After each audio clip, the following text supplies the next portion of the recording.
Sus presas eran personas solitarias y vulnerables. En aquellos momentos, lo único que me pasó por la cabeza fue ¿qué es esto? Porque jamás había visto nada igual. Mató a 15 hombres sin que la policía se diese cuenta de que un asesino andaba suelto. Atacaba sin motivo. Intentó ahogarme. Y, por lo visto, luego me reanimó. Su brutalidad sorprendió incluso a los investigadores más insensibles. La escena desprendía un olor maligno, me transmitía maldad. ¿Quién fue el asesino en serie más macabro que merodeó por las calles de Londres?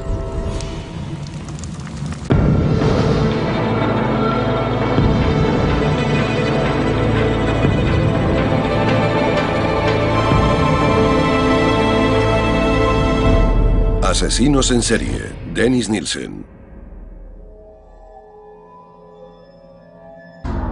Muswell Hill es un tranquilo barrio del norte de Londres. Cranley Gardens es una de las calles más largas de la zona.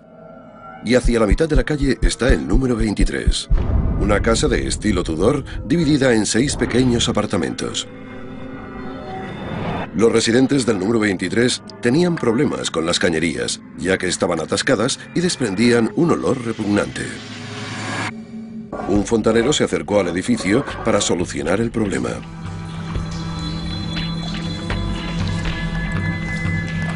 Al principio no encontró ningún motivo que justificase la obstrucción de las cañerías. Entonces, algo llamó la atención del fontanero. ¡He encontrado algo! Un extraño montón de carne y huesos obstruía el alcantarillado. El fontanero jamás había visto nada igual. ¿Qué es esto? Creía saber lo que había encontrado, así que llamó a la policía. La noticia del extraño hallazgo no tardó en llegar hasta Peter Jay, el inspector jefe. Fue uno de esos días que jamás podré olvidar. A primera hora, recibí una llamada del oficial de servicio del turno de mañana y me preguntó si podía ir al número 23 de la calle Cranley Gardens, en Muswell Hill, porque había encontrado algo que no le gustaba nada en unas cañerías. Al llegar al escenario, le enseñaron los trozos de carne y huesos. Casi de inmediato se temió lo peor. Cuando miré de cerca aquellos restos, tuve el presentimiento de que eran humanos, porque los huesos medían entre 7 y 8 centímetros de largo. Tenían un nudillo en cada extremo y parecía encajar con la forma de la mano humana. Para estar más seguro, Jay llevó los huesos y la carne al médico forense, el profesor David Bowen. Era evidente que se trataba de los huesos de una mano. Eran huesos pequeños y había uno más grande que se correspondía con el de la muñeca. Así que le dije al señor Jay que lo que había encontrado era la extremidad de un ser humano. Al saber que eran los restos de un ser humano, Peter Jay empezó a pensar en qué cosas espantosas podrían haber pasado. Pensé, bueno, han matado a alguien, lo han cortado en pedacitos y han tirado los restos por el retrete. Pero entonces se me ocurrió un gran abanico de posibilidades. ¿Qué más ha pasado? ¿Dónde están los huesos? ¿Dónde está el resto del cuerpo? ¿Dónde está la cabeza? Lo principal era encontrar el resto del cuerpo. La policía examinó el sistema de cañerías del edificio y entonces encontró la primera pista. La obstrucción estaba justo en medio del sistema de cañerías de la casa, pero no había ningún inquilino en el piso de en medio, así que solo podía proceder del piso de arriba. El último piso estaba alquilado a Dennis Nielsen, un funcionario ejecutivo de 37 años que trabajaba en una oficina de empleo cercana. Así que me fui directo al número 23 de la calle Cranley Gardens y esperé en el vestíbulo junto con Steve McCasker, mi ayudante, a que el inquilino del último piso llegara a casa después de trabajar. Señor Nielsen. ¿Dennis Nielsen? Sí. Soy el inspector jefe Peter Jay. y he venido a hablarle de sus cañerías. No sabía que la policía estuviese interesada en la fontanería. ¿Son inspectores de sanidad? No. Estamos aquí porque hemos encontrado algo en sus cañerías. Creemos que podrá decirnos de dónde procede. Así que, si nos deja entrar en su apartamento, se lo contaremos con más detalle. De acuerdo, acompáñenme. Nada podría haber preparado a Peter Jay para el terrible secreto que encontraría tras la puerta de Nielsen. Asesinos en serie, Dennis Nielsen. Asesinos en serie, Dennis Nielsen. La inspección rutinaria de una cañería obstruida resultó ser cualquier cosa menos rutinaria, ya que lo que provocaba dicha obstrucción era tejido humano. El único lugar de donde podían proceder los restos era del ático del número 23 de la calle Cranley Gardens, cuyo inquilino era Dennis Nielsen, de 37 años. Señor Nielsen, hablemos de sus cañerías. Peter Jay, el inspector jefe, esperó a que Nielsen regresara de trabajar. Así que, si nos deja entrar en su apartamento, se lo contaremos con más detalle. Jay no sabía que estaba a punto de abrir la caja de Pandora. Sí, el apartamento de Nielsen era el ático, el de las 3 ventanas juntas. Lo primero que nos llamó la atención, nada más entrar por la puerta, fue el pestilente olor a carne en estado de putrefacción. Si alguna vez has percibido ese olor, es imposible no reconocerlo. Todo era muy extraño. La escena desprendía un olor maligno. Me transmitía maldad. Jay decidió ir directo al grano. Lo primero que le dije a Nielsen cuando entramos en el apartamento fue: las cañerías están obstruidas por restos humanos. Y él me dijo: Madre mía, es terrible. La extraña tranquilidad de Nielsen inquietó a Jay. En aquel momento pensé: ¿en qué demonios está pensando este tal Dennis Nielsen? ¿Qué es todo esto? ¿Cómo lo trato? ¿Todo saldrá bien? ¿Se volverá loco de repente?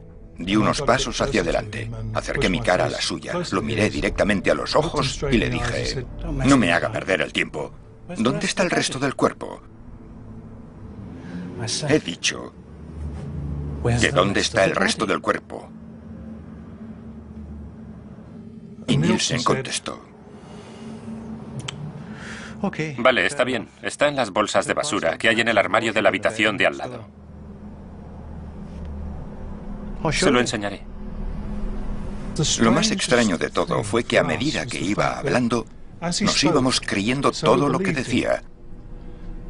Como inspector sé que lo normal es coger con pinzas toda la información que recibes. Pero con Nielsen fue distinto. Desde un principio nos creímos todo lo que nos dijo. Jay no tardó demasiado en obtener las pruebas que confirmaban que la sorprendente confesión de Nielsen era cierta.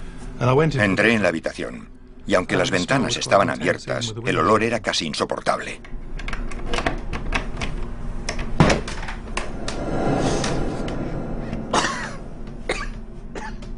Inmediatamente notamos el olor familiar de la carne en estado de descomposición. Era terrible.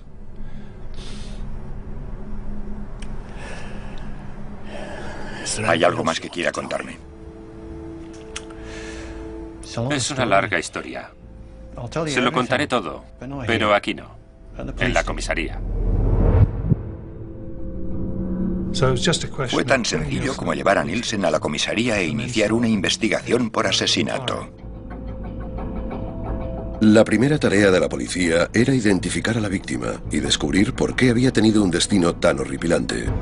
Pero Steve McCasker, el agente de arrestos, temía que las bolsas pudiesen contener cosas aún peores.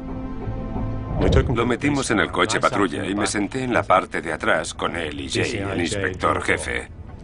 Empecé a pensar en los dos sacos y había algo que no me cuadraba. Pensé: esos sacos son enormes. Así que, si ahí dentro hay una persona muerta, debe de ser muy grande.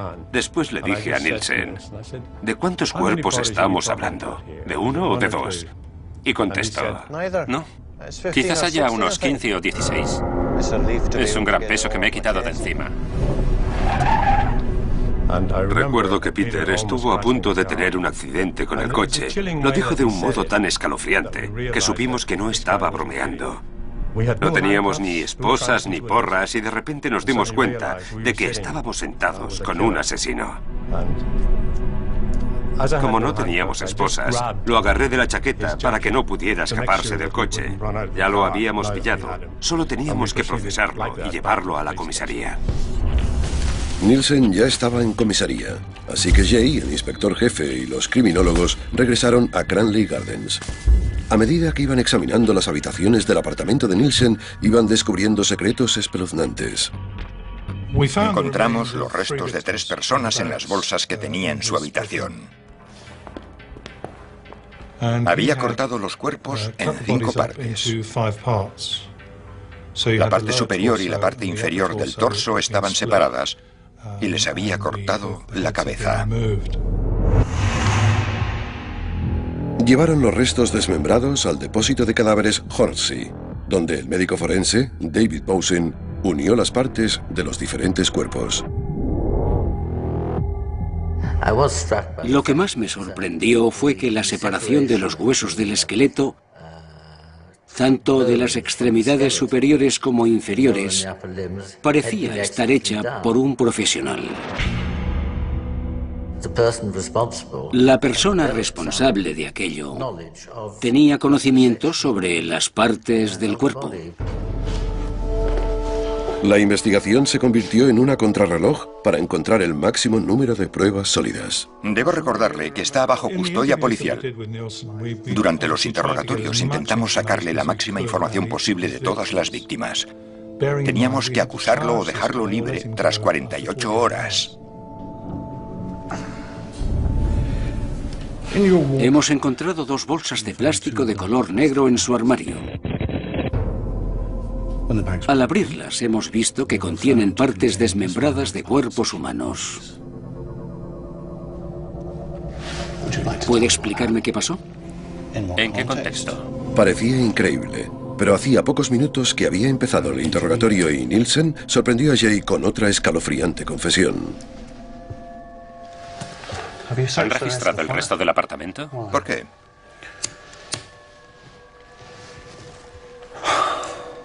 Hay más cuerpos en la caja de madera y debajo de un cajón del baño. En total son los restos de 3 personas.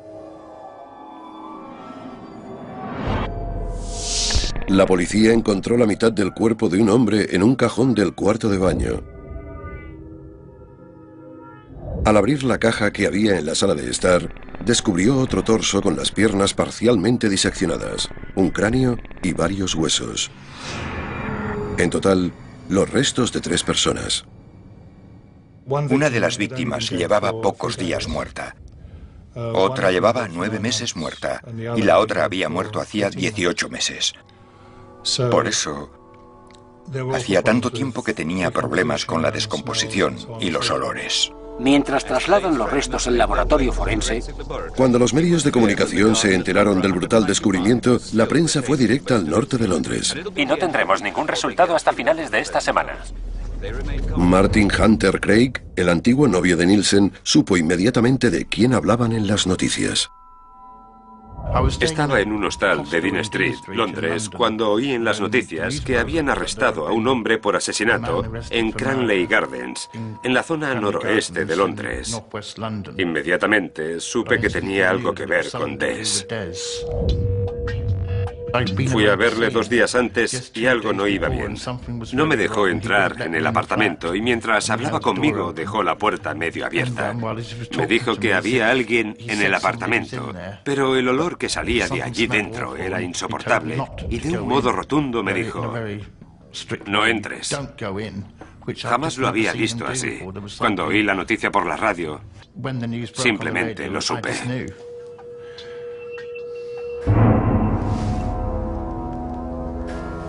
Para acusar formalmente a Nielsen de asesinato, Jay debía confirmar, como mínimo, el nombre de una de las víctimas. ¿Quiénes eran? He olvidado cómo se llamaba la primera víctima y jamás supe el nombre de la segunda. La tercera era Stephen Sinclair. Fue un gran avance para el caso. Pero Jay no tenía suficiente con la palabra de Nielsen. Tenía que encontrar pruebas sólidas de la identidad de la víctima. A esas alturas de la investigación, estábamos muy preocupados porque creíamos que si acusábamos a Nielsen del asesinato de John Smith y este se presentaba en el tribunal de Old Bailey el primer día del juicio, perderíamos toda la credibilidad. Así que debíamos estar completamente seguros de la información que teníamos. Para que Jay tuviese las pruebas que necesitaba, el equipo forense centró todos sus esfuerzos en el cuerpo de la última víctima de Nielsen. Extrajimos los miembros de las bolsas y con mucho cuidado colocamos todas las extremidades y los huesos en el suelo. Al final, unimos todas las partes sin ninguna dificultad. Al ver todos aquellos miembros unidos en el depósito de cadáveres y pensar que eran seres humanos que hacía poco tiempo que estaban caminando por la calle y que eran felices, me invadió una sensación espantosa. Bowen acabó de unir los cuerpos. Cogió una de las manos desmembradas y con mucho cuidado tomó las huellas dactilares. Jay las cotejó con los informes de la policía y consiguió la confirmación que necesitaba. La última víctima de Nielsen era Stephen Sinclair, de 22 años. Acusaron formalmente a Dennis Nielsen por asesinato. Entonces, Jay pudo empezar a investigar qué hizo la última víctima de Nielsen durante los días previos a su muerte. Hábleme de Stephen Sinclair. Fuimos a mi apartamento y nos pusimos a beber. Se quedó dormido. Así que me senté con los cascos puestos para escuchar música.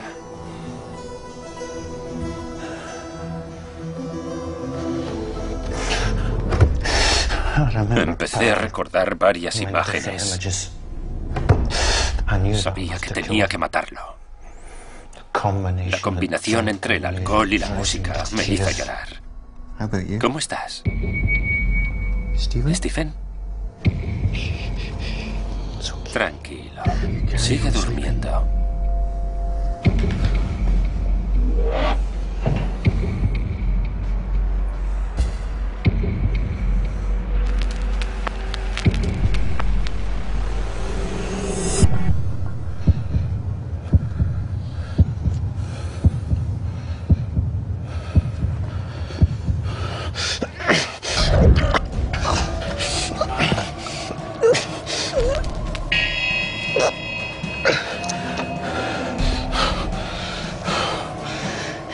¿Lo ves, Stephen?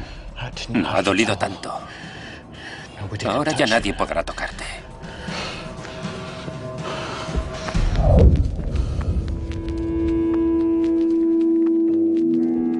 Tras el arresto de Nielsen, la policía encontró el arma casera que había usado para estrangular a Stephen Sinclair. Este fue uno de los instrumentos que usó para estrangular a su última víctima. Es una corbata con un trozo de cuerda. Dijo que mató a casi todas sus víctimas con una corbata. De hecho, al final de la confesión nos gastó una broma y dijo: antes tenía 15 corbatas y ahora solo me queda un alfiler en una. Así era su sentido del humor. Lo siguiente que Jay tenía que descubrir era cómo Nielsen se había deshecho del cuerpo. No recuerdo nada más hasta que me desperté a la mañana siguiente. Seguía estando en el sillón. Y estaba muerto. ¿Qué hizo cuando vio a Sinclair muerto en el sillón? Por la tarde, puse un trozo de plástico en medio de la habitación principal.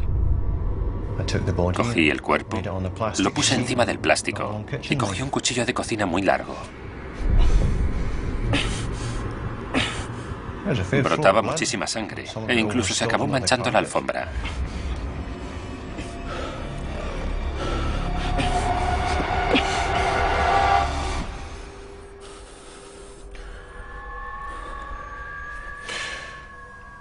Le corté la cabeza, cogí una olla del cuarto de baño, la metí dentro y la llené de agua. Nielsen dio detalles sobre cómo hirvió las partes desmembradas del cuerpo para separar la carne de los huesos.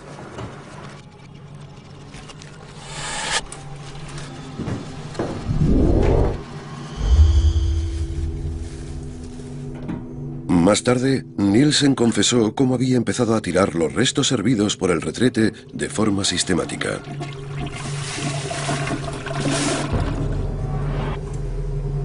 La policía siguió reconstruyendo el caso contra Nielsen y centró su atención en intentar identificar a las otras víctimas. El rastro de muerte y mutilación estaba a punto de alargarse aún más. La búsqueda por identificar a las víctimas de Dennis Nielsen no había hecho más que empezar. La policía consiguió ponerle nombre a su última víctima, Stephen Sinclair. Los otros dos cuerpos que descubrieron en el apartamento de Nielsen al norte de Londres seguían siendo desconocidos. Pero Nielsen afirmaba que había matado como mínimo a 12 hombres más. Quizás haya unos 15 o 16. Para Peter Jay, identificar a las otras víctimas se convirtió en un reto personal.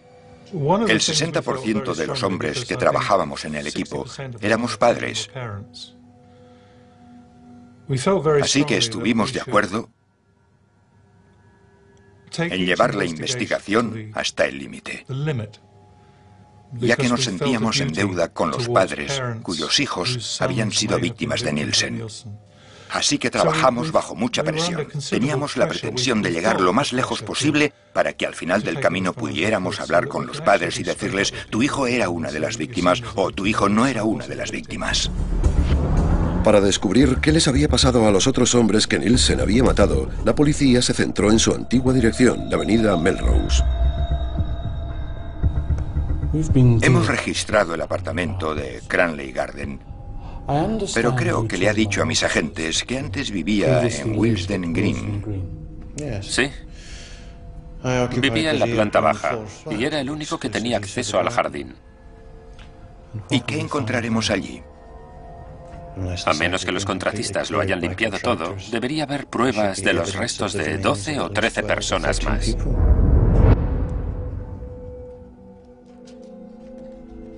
¿Quién es este hombre a quien no le importa admitir que ha matado a más de una docena de hombres?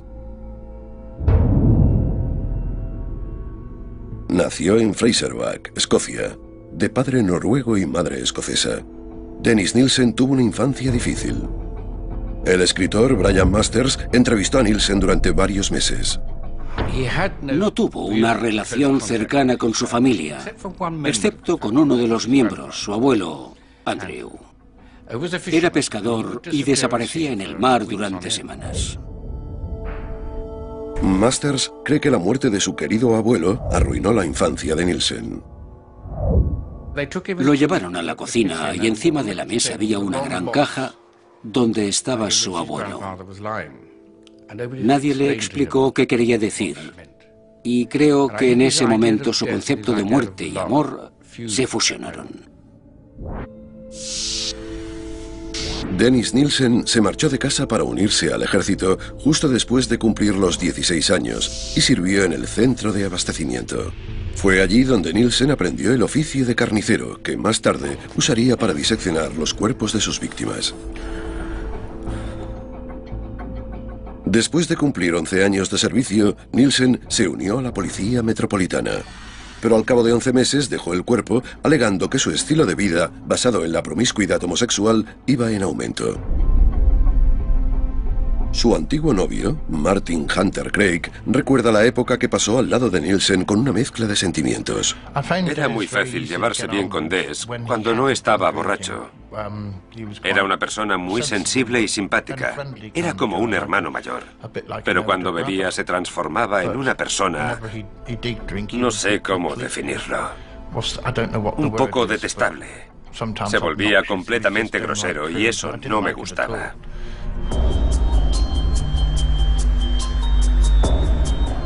Antes de que lo arrestaran, trabajaba como funcionario ejecutivo en una oficina de empleo en el norte de Londres. Para descubrir cómo un funcionario aparentemente respetable se convirtió en uno de los asesinos en serie más prolíferos de la historia británica, Peter Jay le preguntó a Nielsen cómo fue la primera vez que mató. Nielsen recordó cómo había empezado todo durante la Nochevieja de 1978. Después de beber considerablemente, Nielsen regresó a su apartamento con un joven. Más tarde, Nielsen le contó al escritor Brian Masters que al despertar, tomó la decisión que cambiaría el resto de su vida. Nielsen dijo que le sorprendió la cantidad de fuerza que brotó de su cuerpo después de tomar la decisión. Dijo que la decisión la tomó desde el interior y que se dejó llevar.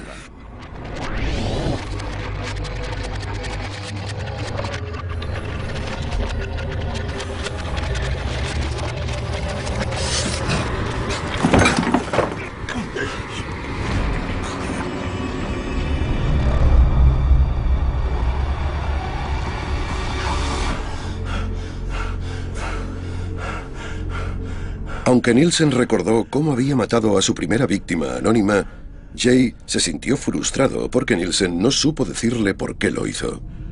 Estábamos frustrados, así que pensamos en todas las posibilidades que podían haberle llevado a matar a esa persona. Detrás de un asesinato siempre hay un motivo, pero en este caso no fue así. Brian Masters habló con Nielsen durante varias semanas y llegó a la conclusión de que Nielsen quería ocultar el motivo que lo empujó a cometer el asesinato. Después de hacerlo sintió un gran consuelo y aunque parezca sorprendente, creo que él mismo usó la palabra benevolencia. Nielsen trató como algo bonito lo que hoy en día se conoce como cadáver. Cuidó de él. Tenía la mente perturbada y se aseguró de que el cadáver estuviera cómodo. Lo sentó en el sofá delante del televisor. Cuando volvía de trabajar se encontraba con el cuerpo en el sofá y se ponía a hablar con él. ¿Sabes lo que me ha pasado hoy? Era como el sustituto del compañero que le faltaba. Le gustaba tener cerca a la muerte. Le agradaba la compañía de los cadáveres. Nielsen admitió que cuando tenía visitas escondía su retorcido secreto bajo las tablas del suelo. Ahora lo pienso y creo que tenía a un par de personas bajo las tablas del suelo. La gente me dice, viviste mucho tiempo con ese hombre, ¿por qué no miraste aquí o allí? Bueno, sí que miré. Guardaba la ropa en el armario y no había bolsas. Evidentemente, cuando todo eso pasó yo no estaba en casa. Supongo que empezó a guardarlos bajo las tablas del suelo en el jardín o quizás los tiraba por el retrete, pero se deshizo de los cuerpos. Nielsen compartió piso con el cadáver de su primera víctima durante 6 meses y ni tan siquiera sabía su nombre. Entonces, Jay le preguntó a Nielsen sobre su segunda víctima. Esta vez Nielsen sí que recordaba el nombre, un nombre demasiado familiar para Peter Jay. El segundo fue Ken Ockendon. Un chico llamado Kenneth Ockendon había desaparecido hacía un tiempo.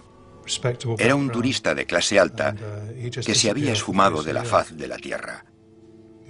Nos quedamos completamente boquiabiertos porque de repente, 5 años después, teníamos al hombre que había matado a Kenneth Ockendon, el hombre que la policía había buscado durante tanto tiempo.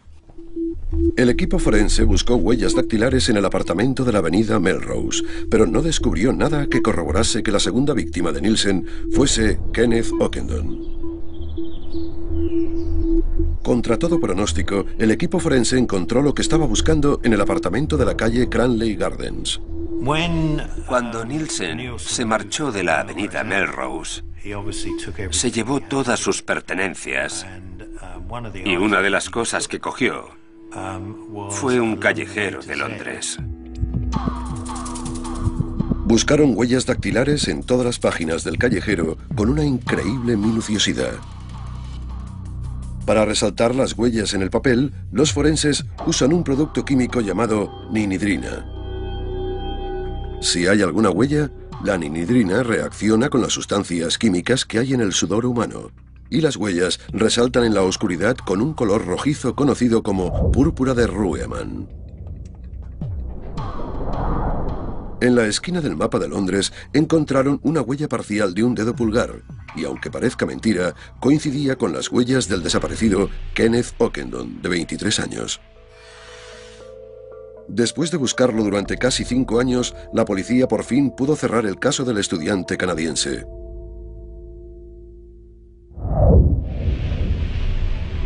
Jay solo tenía identificadas a 2 de las 15 víctimas, así que presionó a Nielsen para que intentara recordar todo lo posible sobre los otros asesinatos. ¿Puede pensar en algo que nos ayude a identificar a este hombre?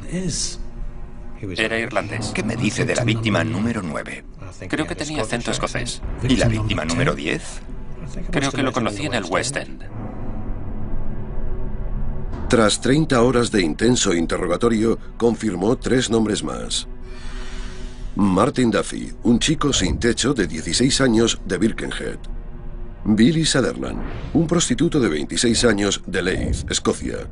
Y Malcolm Barlow, de 23 años, que fue el último hombre que Nielsen mató en la avenida Melrose. Pero ¿cómo lo hizo para matar a tanta gente sin que nadie se diera cuenta? Todas las personas que mató no tenían ninguna relación con la gente de Londres. Eran de las afueras de Londres y vinieron aquí en busca de fortuna. Algunos tenían una vida muy dura. Eran personas que, aunque desaparecieran, nadie las echaría en falta. Después de investigar todos los asesinatos, Jay llegó a una conclusión horripilante. En un periodo de 8 meses, Nielsen había matado a 10 personas, es decir, una media de un asesinato cada 7 semanas. El equipo forense inició un registro intensivo en el apartamento de la avenida Melrose. Empezaron a levantar, una a una, todas las tablas del suelo. Aunque hacía casi 2 años que Nielsen ya no vivía allí, encontraron pruebas microscópicas vitales. Incluso encontramos larvas de varios tipos de mosca que suelen aparecer en los diferentes estados de descomposición del cuerpo. Peter Jay tenía que descubrir cómo Nielsen sacaba los cuerpos de debajo de las tablas del suelo y se deshacía de ellos sin que los vecinos se percataran. Levantaba las tablas del suelo, cogía los paquetes y los envolvía con trozos de alfombra. Decidí quemar todos los restos para deshacerme de ellos. Cuando el fuego se apagaba, ¿qué más hacía? Los golpeaba para asegurarme de que no quedasen restos demasiado grandes. Pero se han recuperado fragmentos y la policía cree que podrían ser restos humanos. Después de peinar el jardín de Nielsen de la avenida Melrose durante 3 semanas, el equipo extrajo unos 2000 fragmentos de hueso.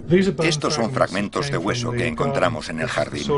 Encontramos fragmentos de este tipo, trocitos de hueso que habían estado expuestos a un calor intenso.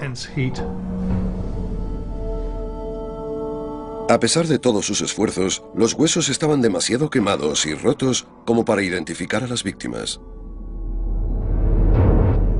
Así que la investigación forense de la avenida Melrose estaba llegando a su fin.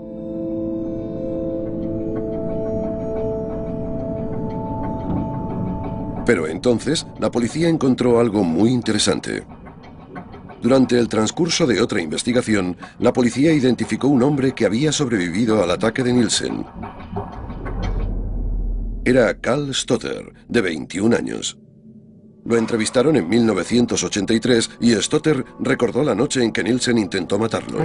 Me dormí. Y cuando me desperté, estaba intentando estrangularme.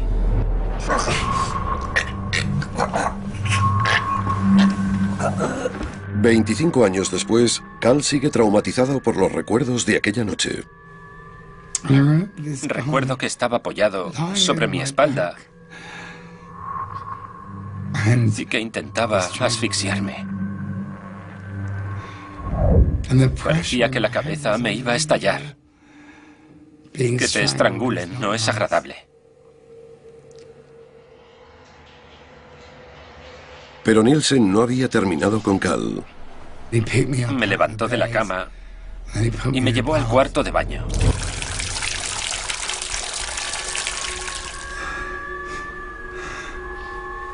Entonces,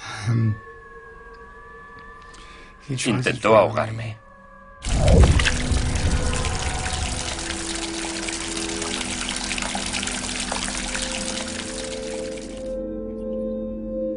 Aunque parezca increíble, Cal sobrevivió a esa terrible experiencia. Estuvo inconsciente en el piso de Nielsen durante 3 días hasta que volvió en sí. Por alguna extraña razón, Nielsen no lo mató, sino que hizo todo lo posible para reanimarlo. Fue una reacción extraña que sigue desconcertando a Cal. Sabía que estaba vivo porque me reanimó. La gran pregunta que me planteo es la siguiente: ¿era mi asesino o mi salvador? Esa es mi batalla interior. ¿Me mató o me salvó? Gracias al testimonio de Cal, la policía obtuvo un punto de vista interno de la perturbada mente de Dennis Nielsen y un testigo clave para el día del juicio. Dennis Nielsen estuvo matando durante 5 años y pasó completamente desapercibido para la policía. Después de que lo arrestaran, Nielsen confesó que había estrangulado, que había desmembrado y que se había deshecho de 15 hombres. Tras 6 meses, la investigación policial solo tenía el nombre de 5 de las 15 víctimas. La investigación sobre los asesinatos de la avenida Melrose estaba estancada, así que se centraron en los cuerpos anónimos que encontraron en Cranley Gardens. Nielsen no lo tenía claro, pero creía que uno de los hombres que había matado se llamaba John y que había sido soldado de la Guardia Real. Dijo que era de High Wycombe. Se sentó y se puso a beber. Para poder llegar al final del caso, enviamos un equipo para que revisara el registro de guardias y buscara a un tal John de High Wycombe. Pero seguimos la pista a todos los Johns que encontramos y todos estaban vivos. Tardamos 3 o 4 meses en darnos cuenta de que jamás fue soldado de la Guardia Real. En ese momento la investigación se desvió hacia la zona West End de Londres, donde Nielsen captó a muchas de sus víctimas. Después de revisar los informes policiales, consiguieron una lista de 40 hombres llamados John y que eran de High Wycombe. Así que fue el equipo forense quien tuvo que reducir esa lista hasta quedarse con un solo nombre. Se analizaron los trozos de músculo que estaban unidos a los huesos desmembrados y a partir de ahí se obtuvo el grupo sanguíneo de la víctima. Al comparar esa información con los informes de la policía, pudieron confirmar que el nombre de la 13ª víctima de Nielsen era John Howlett. Para Cal Stotter, la noticia fue como una bomba. Mi madre trabajaba con su padre, y mientras Nielsen estaba intentando matarme, él estaba muerto dentro del armario. John estaba hecho pedacitos. No merecía morir así. Bueno, nadie lo merecía. ¿Cómo vas a imaginarte que alguien quiere cortarte en trocitos?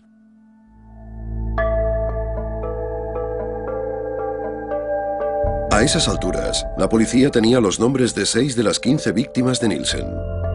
Con una confesión completa y pruebas forenses sólidas, ya tenían todo lo necesario para ir a juicio.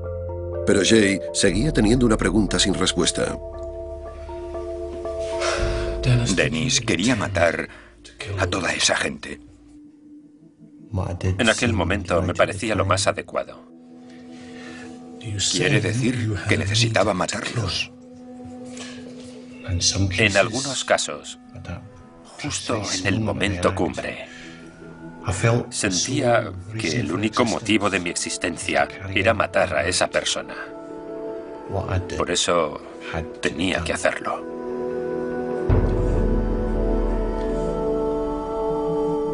La falta de remordimientos de Nielsen seguía inquietando a Peter Jay. Jamás mostró ningún tipo de remordimiento. Nunca se sentó en una sala de interrogatorios y dijo: siento mucho todo lo que he hecho. No sentía nada. Era tan frío como una piedra. El juicio de Dennis Nilsen empezó el 24 de octubre de 1983. Justo unos días antes de que la causa se sobreseyera, la policía logró ponerle nombre a la tercera y última víctima de Cranley Gardens. Graham Allen, de 28 años. Pero el juez dijo que las pruebas habían llegado demasiado tarde como para usarlas contra Nilsen. Después de que salieran los nombres de Kenneth Ockendon, Malcolm Barlow, Martin Duffy, John Howlett, Billy Sutherland y Stephen Sinclair, el juez le preguntó a Nilsen cómo se declaraba del cargo por asesinato. Aún hoy en día, Peter Jay sigue sin creer lo que Nilsen contestó. Aunque tenía asistencia jurídica, hizo lo que quiso y decidió declararse no culpable por asesinato, alegando responsabilidad disminuida.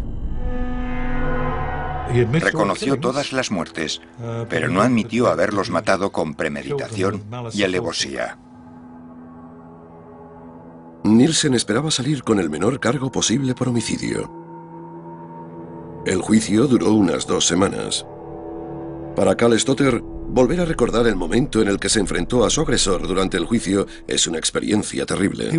Fue una pesadilla. No sabía qué iba a pasar.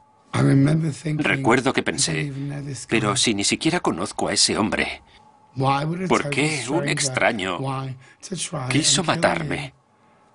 No lo entiendo. Y jamás llegaré a entenderlo. El viernes 4 de noviembre el jurado dio su veredicto. Declararon a Dennis Nilsen culpable por el asesinato de los 6 hombres. El juez le impuso una sentencia de por vida que no podía ser inferior a los 25 años. Nilsen no reaccionó ante la sentencia, cosa que desconcertó a todo el mundo. Lo declararon culpable y lo condenaron a 25 años de cárcel, pero él ni pestañeó. Fue muy extraño. Pero Nilsen aún tenía que hacerle una sorprendente confesión a Peter Jay. Nilsen dijo, si no me hubiera escogido no serían 15 asesinatos, seguramente ya habrían 150 muertos. No podía parar, nada podía ayudarme. Decía que cuando se despertaba por las mañanas y encontraba otro cuerpo en su casa pensaba, no, he vuelto a hacerlo. 3 décadas después del primer asesinato de Nilsen, la investigación volvió a dar un giro inesperado. Durante el desarrollo de la investigación, la policía no pudo confirmar la identidad de la primera víctima de Nilsen. Pero hace poco, y gracias a un equipo que se dedica a resolver casos antiguos, encontraron el nombre que los investigadores habían buscado durante tanto tiempo. La primera víctima de Nilsen se llamaba Stephen Dean Holmes y solo tenía 14 años. En 2006, tras una revisión judicial, informaron a Dennis Nilsen de que jamás optaría a la libertad condicional y que pasaría el resto de su vida entre rejas.